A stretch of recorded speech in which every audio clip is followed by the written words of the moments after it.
Sinubukan niyang sungkitin ng pagkaalkalde sa Gabaldon, Nueva Ecija noong 2007 election, subalit hindi siya pinalat. Ngayon muli siyang makikipagsapalaran dahil sa pagnanasang mabigyan ng lunas ang kahirapan sa kanilang bayan. Palarin na kaya siya? Barangay Captain Dong de la Cruz. Kilalanin natin. Ang pagiging politiko nga ba ay isang propesyon o isang kapalaran? Isa sa mga katangian ng politika sa ating bansa ay ang diversity ng mga taong sumasabak dito. Nariyan na ang mga artista, ekonomista, negosyante, at maging mga makaliwa. Iba-iba rin ang kanilang mga sinasabing layunin at dahilan sa kanilang pagtakbo bilang mga mamumuno sa ating bansa. Sa araw na ito, makikilala natin ang dalawang kababayan nating tumatakbo bilang alkalde. Unahin nating tunguhin ang bayan ng Gabaldon, Nueva Ecija at kilalanin natin si Barangay Captain Diosdado Dong de la Cruz. Ano pong nag-udyok sa inyo para pumasok sa politika?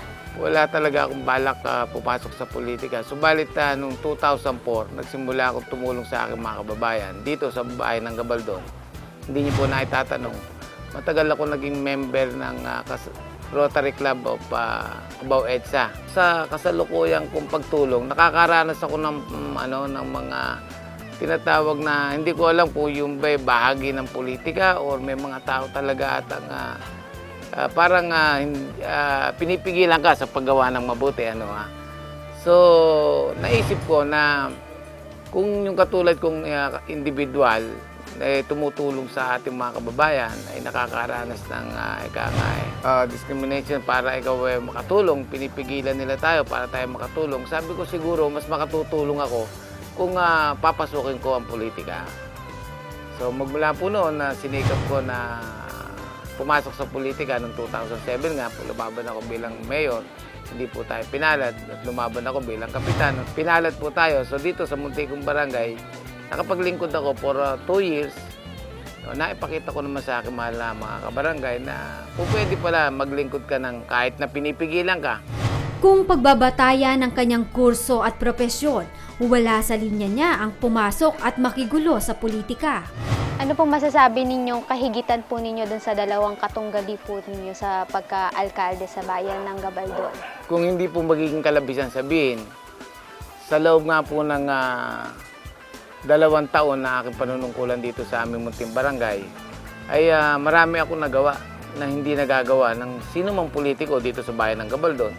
Unang-una na nga po ang pag-i-scholar ng aming munting yung Edwin Camino Elementary School dito sa amin ay personal ko pong scholar yun.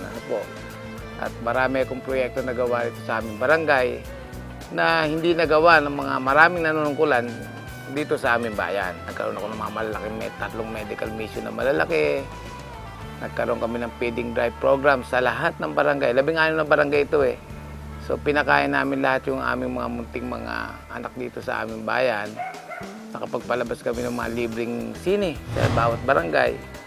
Nakapagpagkatambak tayo ng mga ilang maliliit na kalsada ng farm to market road. Siguro yung katangian na masasabi ko, yung tinatawag na ang pagtulong galing sa puso. Kaya naman sa mga adhikain niyang ito, nakalatag ang kanyang mga plano kung sakasakaling siya ang mahalal bilang alkalde ng bayan. Kung sakaling palarin po kayo na maging mayor po ng bayan ng Gabaldon, ano po yung 3 priorities po ninyo na gagawin po ninyo pagkaupo po ninyo? Yung pong 3, ang unang-una ko pong gustong gawin, yung maramdaman kagad na aking mahal na kababayan, yung tinatawag na konting ginawa.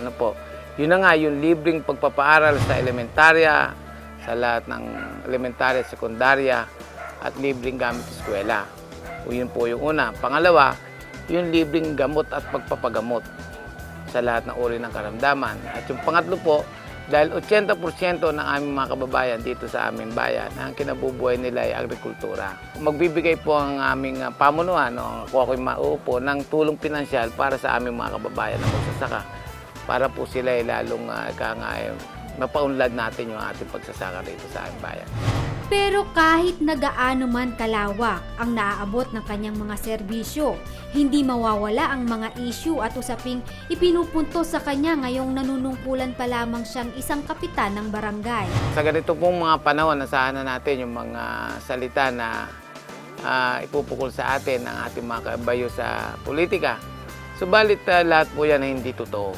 Kaya ako maalis para kumuha ng kabuhayan dalhin dito sa aming munting barangay. So yun ang reason na tayo maalis talaga. Inamin naman natin yun maalis para maghanap ng biyaya at ikabubuhay ng aming barangay. So ano man yung nararanasan ko mga pagkriticize sa akin, magandang sa mga pagplano natin magaganda, hindi ko naman pinapansin yun, hindi ako naapektuhan doon. Actually, nag-ini-enjoy ko yung ginagawa ko.